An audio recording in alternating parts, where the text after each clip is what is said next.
Olá, meu nome é Mark Nazarova. Nessa gravação vamos falar da teoria da conspiração que os americanos pudessem estar por trás do coronavírus. Que com certeza foram os americanos que jogaram o coronavírus lá na China para prejudicar a economia da China. No final das contas, né, a guerra econômica entre os Estados Unidos poderia ter pessoa poderia pensar assim, ok? Eu também pode pensar assim. Eu para te dizer, eu odeio os americanos. Eu sempre pensaria os americanos, sionistas, Israel, por muita cagada no mundo, né? Porque eles fazem cagada toda hora. É sempre culpa dos americanos, dos sionistas. Mas se eu pensava assim, eu seria igual às pessoas que odeiam a Rússia, que sempre dizem culpa da Rússia, tudo é culpa da Rússia. Então, eu não posso pensar desse jeito, não dessa vez. Porque o governo chinês, eu nunca confiei nos chineses. Para te dizer, eu sempre falei que os brasileiros são vira-casaca. Mas eu acho que o chinês também é vira-casaca. O chinês é super interesseiro. O brasileiro vive, trabalha por dinheiro, mas o brasileiro não liga muito para dinheiro. Mas o chinês é muito afeiçoado ao dinheiro, muito mais que a vida humana. O próprio chinês, por natureza, ele dá muito mais importância ao lucro, ao dinheiro, que a vida, a saúde, o bem-estar das pessoas. Eu nunca entendi o comunismo na China. A pessoa fala que comunismo, para mim, a China é maoísta e não tem nada a ver com a União Soviética, porque a União Soviética sempre se preocupou do bem-estar dos trabalhadores, de férias remuneradas, de saúde, de educação. Mas o governo chinês, no tempo do maoísta, né, nunca pensava em dar férias nas pessoas, nunca pensava em cuidar da saúde das pessoas. Demorou muito tempo até os chineses conseguir alguns direitos trabalhistas, alguns direitos à saúde e educação boa. Demorou muito tempo, na verdade, porque bem no início do maoísta tinha aquelas reformas agrárias, mas o governo não fazia nada. Também na vida humana na China não valia muita coisa. Vou te contar umas coisas. Alguns tempos atrás, muitos anos atrás, até os anos 90, início do ano 2000, ainda existe hoje aquela política do filho único. Mas na época, 10 anos atrás, os chineses praticavam de uma forma drástica, o governo chinês. Ele obrigava as pessoas, né, as famílias, a abandonar o segundo filho, ou filha, num orfanato. E nesses orfanatos, eles deixavam a criança passar fome até morrer. Eles trancavam lá a criança amarrada até morrer. Depois, isso aqui recuou muito, fez muita percussão, né, no mundo, e por respeitar os direitos humanos, eles abandonaram esses orfanatos. O governo abandonou, fechou esses orfanatos da tortura. Para mim, esse tipo de coisa, pessoas que são capazes de fazer isso, são capazes de tudo. Então, porque o governo sempre tive essa política do filho único para tentar diminuir, reduzir a população. Então, para que serve mais o coronavírus? Sirva o interesse dos americanos em relação à guerra econômica ou sirva o governo chinês que sempre está interessado a diminuir a população? Você tem que pensar, porque até agora ninguém do Partido Comunista da China, das autoridades da China, ninguém pegou o coronavírus. Ninguém morreu das autoridades importantes. Se aparecer um morto nas autoridades importantes, talvez eu vou começar a pensar que foram os americanos. Mas até lá eu levo a suspeição nos dois. Pode ser muito bem os próprios governos chineses, pode ser muito bem os americanos, como todo mundo fala. Mas mesmo apesar de os americanos, eu não confio nem nos americanos, nem nos chineses. Os chineses são os aliados da Rússia. São os seus parceiros estratégicos, econômicos, mas mesmo no tempo da União Soviética, que era pertinho da China comunista, quando era comunista de verdade, nunca tive uma boa relação entre China e Rússia.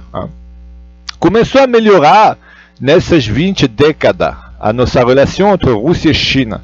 Mas a União Soviética e a China não tiveram assim grande relação e nunca fusionaram porque tinham duas ideologias diferentes entre a União Soviética e a China maoísta. Nunca combinou e nunca fusionou. Se não teria feito uma grande União Soviética junto com a China, mas nunca funcionou porque era outro tipo de comunismo. Quando na União Soviética se dava férias remuneradas, apesar do salário era baixo, mas tinha férias remuneradas, aluguel, não pagava aluguel, tinha saúde e educação de qualidade, uma das melhores do mundo na época da União Soviética, quando era na China não tinha nada disso. Na China parecia que o comunismo servia para explorar as pessoas a serviço do capitalismo.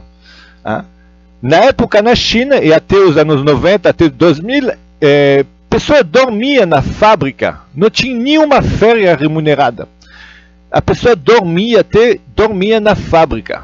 E o salário, muitas vezes, não dava para pagar nada. E a saúde e a educação, apesar que a educação e a saúde, em parte, era de graça, mas não era de qualidade nenhuma. Assim falar da política de abandonar o segundo filho ou filha no orfanato. Sem falar do que os chineses fizeram com os tibetanos.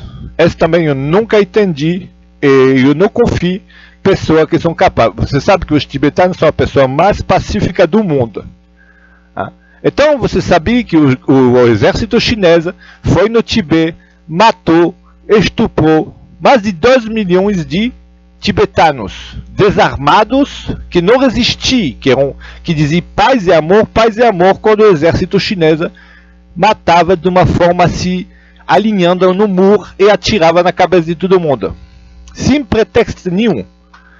Isso também nunca existiu na União Soviética. Existiam os gulags, sim, na União Soviética aconteceu gulag. Cerca de 800 mil pessoas foram deportadas na época da guerra, da Segunda Guerra Mundial, né? 800 mil pessoas, em total foram 2.900.000 pessoas que foram parar no Gulag. Tem gente que fala 20 milhões, 60 milhões, mas na verdade, se você procura, são 2,9 milhões deportados, prejudicados no tempo de Stalin. Mas também nessa época era guerra. Era o início da guerra, o fim da guerra. E muitas dessas pessoas deportadas também eram alemães. Eles mereciam ser deportados depois de invadir a União Soviética, ok? Mataram e torturaram e estupraram muita gente. Então Stalin fez, porque tinha traidor, ele mandou todos os traidores, pessoas suspicion de traição, que tinha alinhamento com fascista, mandou por Gulag, cerca de 800 mil pessoas que eram suspeitas de alinhar com fascista ou qualquer coisa, como os ucranianos, ou com muita pessoa que tinha suspicion de se alinhar, e o Stalin tinha medo que a União Soviética ser tomada por dentro pelo nazismo, então mandou muita gente para o Gulag, e também muitas pessoas foram em total foram 2.900.000, mas a China matou 2 milhões por nada, e não era guerra, não tinha pretexto, não tinha traição, não eram armados, não tinham nenhuma suspicion de traição nem nada, só porque eram tibetanos religiosos da religião tibetana.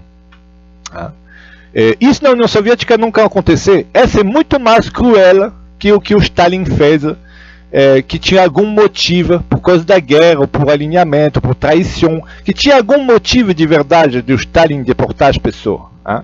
Já na China era por nada. Na China, eles já fizeram várias limpezas. Lá na época do Império, do Xin e Ming, Império Qing, ou Ming, não me lembro, morreram cerca de 20 milhões de pessoas em guerra interna dentro da China. Pessoas do norte, do sul se matando. Já tinha várias extermínios na China, mesmo do tempo do Império. Apesar que o chinês tem uma cultura fantástica, tem tradição fantástica, tem muita coisa fantástica na China, tem muita coisa que a vida, eles não dão muito valor à vida. Eles trabalham para a sociedade, trabalham para a comunidade, trabalham para o país dela, mas não existe muito valor para a pessoa, para o ser humano. Então, o governo chinês também poderia se aproveitar dessa epidemia, digamos, para diminuir a população da China. Digamos, se morrer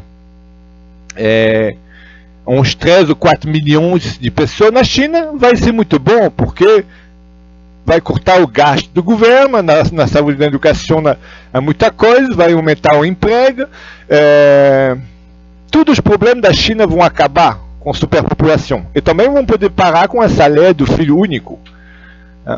E o governo americano pode se aproveitar também, porque a guerra econômica prejudica a cidade de Wuhan, é um centro econômico importante. Então, tem duas teorias. Ou pode ser o próprio governo chinês, que não é santo, e que eu não confio, apesar que não são nossos aliados, mas eu não acho que os chineses são muito humanos. Bom, se você não gostou do que eu estou falando, você vai trabalhar para um patrão chinês. Lá no Brasil vai aparecer chinês, tudo lá aparece chinês, porque eles vão para todos os países para explorar as pessoas. Eu não disse para nunca ninguém ter um patrão chinês, porque chinesa explora, escraviza, até no tempo moderno. Hoje em dia existem os direitos humanos, que impedem ele de fazer isso em algum país. Mas eu aposto que no Brasil, e como na Rússia também acontece, sempre existe um local onde tem um monte de chineses escravizados para costurar, um monte de pessoas que vivem em condições insalubres, exploradas por patrões chineses. Até no Brasil deve ter escravidão chinesa. Ele deve ter muito chineses escondidos em São Paulo que estão vivendo na escravidão, escravizados pelo próprio chinês, que traz a pessoa para escravizar. Os chineses gostam de escravizar o próprio povo dele nessas fábricas clandestinas em vários lugares do mundo para explorar o próprio povo. Ele leva um monte de chineses em container por barcos, onde a metade mora dentro do barco, são vendidas como animais. Ele chega no Brasil e depois trabalha em fábrica clandestina. Isso aqui só os chineses fazem. Você nunca vai ver um russo explorar ou transportar em container outro russo para explorar no Brasil, ou um brasileiro transportar um monte de brasileiros para poder explorar, sei lá, o Portugal. Talvez exista, mas o chinês é muito comum explorar os outros, como se fosse animal, porque o pobre na China não vale nada. Eles gostam demais de dinheiro, eles exploram, não pagam salário, fazem de tudo para ganhar centavo. Eu não sei, pessoa que já tiver patrão chinês deve saber que é verdade. Então, para mim, apesar de odiar os americanos, pode ser muito bem o governo chinês que está se aproveitando dessa epidemia.